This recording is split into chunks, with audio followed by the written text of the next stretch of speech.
ल आजको यो विश्लेषणमा स्वागत छ। हामी वृत्त मतलब सर्कलको ज्यामितिभित्र पस्दैछौँ। खासमा विशेषज्ञहरूको ज्ञानलाई आधार मानेर हामी एउटा ज्यामितीय टुलकिट वा भनौँ औजार संग्रह बनाउनेछौँ। अनि यही टुलकिट बनाएर हामी एउटा प्रश्नको जवाब खोज्नेछौँ। सामान्य लाग्ने केही नियमहरूले कसरी ज्यामितिका जटिल पजलहरू पनि सजिलै हल गर्न सक्छन् त?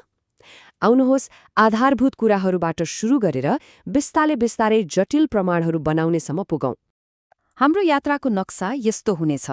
पहिले वृत्तको कोड बुझ्ने प्रयास गर्नेछौँ, त्यसपछि आधारभूत कोणका नियमहरू, चक्रीय चतुर्भुजको रहस्य अनि स्पर्शरेखा र अर्धव्यासको सम्बन्धबारे जान्नेछौँ।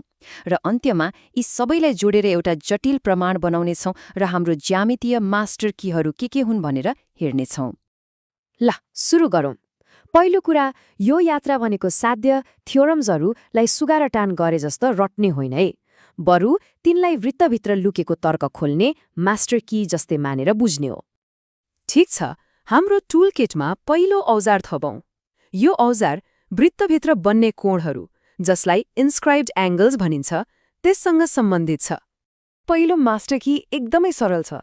सोच्नुहोस् त, यदि कुनै कोणको दुईवटा छेउले वृत्तको व्यास यानि कि डायामिटरलाई छुन्छ भने त्यो कोण सधैँ एउटा निश्चित मानको हुन्छ। कति होला त? हो, त्यो मान हो 90 डिग्री। जहिले, सधैँ एक पर्फेक्ट समकोण। ज्यामितिमा यो एउटा यस्तो नियम हो जसमा आँखा चिम्लेर भर पर्न सकिन्छ।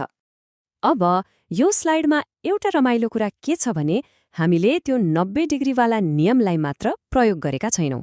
त्यसलाई त्रिभुजको तीनवटै कोण जोड्दा 180 डिग्री हुन्छ भन्ने अर्को नियमसँग मिलायौँ र एक्सको मान पत्ता लगायौँ। ज्यामितिको सुन्दरता नै यही हो, नियमहरूलाई जोड्दै पजल समाधान गर्ने। यो अर्को एकदमै शक्तिशाली कोणको नियम। वृत्तको परिधिमा रहेका एउटै दुई बिन्दुबाट जतिवटा कोणहरू बनाए पनि ती सबै बराबर हुन्छन्। जस्तै यहाँ चाप PQ लाई हेरौँ त। हो, त्यसैबाट बनेको एंगल PSQ र एंगल PRQ सधैँ बराबर हुन्छन्।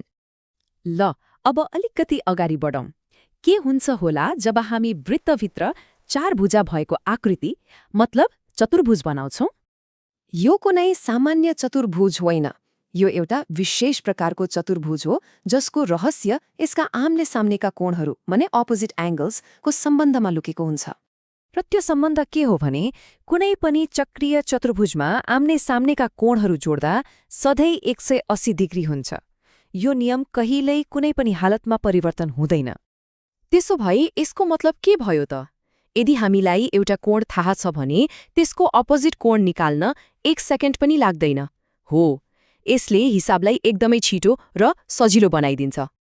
अब एउटा यस्तो औजार हेरौँ जसले वृत्तको भित्री भागलाई बाहिरी भागसँग जोड्छ। यो हो अर्धव्यास माने रेडियस र स्पर्शरेखा माने टेन्जेन्ट बीचको सम्बन्ध।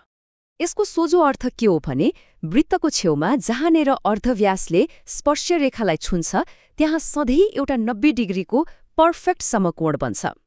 अनि हेर्नुस् त, यहाँ कति गजबले औजारहरू एक आपसमा जोडिएका छन्। स्पर्शरेखाको नियमले हामीलाई 90 डिग्रीको कोण दियो र त्यो 90 डिग्रीको कोणले अर्को क्लासिक औजार पाइथागोरसको साध्य प्रयोग गर्ने बाटो खोलिदियो। ल हामीले हाम्रो टुलकिटमा केही औजारहरू जम्मा गरिसक्यौँ। अब यी सबैलाई एकै ठाउँमा प्रयोग गर्ने बेला आएको छ। एउटा औपचारिक प्रमाण फर्मल प्रुफ तयार पारौँ जसले ज्यामितिलाई बुझ्ने हाम्रो क्षमताको अन्तिम परीक्षा लिन्छ। यहाँ हाम्रो चुनौती भनेको कुनै भ्याल्यु क्याल्कुलेट गर्नु मात्रै होइन, बरु हेर्दा फरक देखिने दुईवटा रेखाहरू वास्तवमा लम्बाइमा बराबर छन् भनेर तार्किक रूपमा ढुक्कसँग प्रमाणित गर्नु हो। यो प्रमाणित गर्न हाम्रो मास्टर स्ट्र्याटेजी भनेको यी भुजाहरू भएका दुई त्रिभुजहरू ट्रायंगल PAR र ट्रायंगल SAQ लाई अनुरूप यानि कङ्ग्रुएन्ट देखाउनु हो। कङ्ग्रुएन्ट भनेको के हो? मतलब आकार र नाप दुवैमा ठ्याक्कै एउटै। र यो गर्नको लागि हामी कोण भुजा कोण एंगल साइड एंगल वा ASA एक्जियमको मद्दत लिनेछौँ। ल यो हो हाम्रो तार्किक निर्माण। हामीले एउटा बराबर कोण देखायौं, त्यसपछि प्रश्नमै दिएको बराबर भुजा साइड लियौं र फेरि अर्को बराबर कोण एंगल भेट्टायौं। यसरी ASA अर्थात् एंगल साइड एंगल को शर्त पूरा भयो। अनि जब दुईवटा त्रिभुजहरू दुरुस्तै उस्तै हुन् भनेर प्रमाणित भयो तब त यो स्वतः सिद्ध भयो नि कि तिनीहरूका मिल्ने भागहरू मतलब पीआर र एसक्यू भुजाहरू पनि बराबर हुनै पर्छ। ल प्रमाण पूरा भयो। ल अब हामीले आज हाम्रो ज्यामितीय टुलकिटमा जम्मा गरेका मास्टर किजहरू के रहेछन् सरर हेरौँ है त। हो, यी हुन् ती मुख्य सिद्धान्तहरू जसले हामीलाई साना साना हिसाबदेखि लिएर ठूला ठूला जटिल प्रमाणहरूसम्म समाधान गर्न मद्दत गर्छन्। यी हाम्रो टुलकिटका सबैभन्दा महत्त्वपूर्ण औजारहरू हुन्। यदि यो नियमहरू एउटा पर्फेक्ट सर्कलको लागि हुन् भने सोच्नुस् त हाम्रो वरपरका अपूर्ण इम्पर्फेक्ट आकारहरूलाई चाहिँ कुन लुकेको तर्कले चलाउँछ होला। यो कुरा किन महत्त्वपूर्ण छ भने यस्ता पर्फेक्ट सिस्टमहरूलाई बुझ्दा हामीले हाम्रो वरपरको जटिल र अपूर्ण संसारलाई व्याख्या गर्न एउटा भाषा पाउँछौं।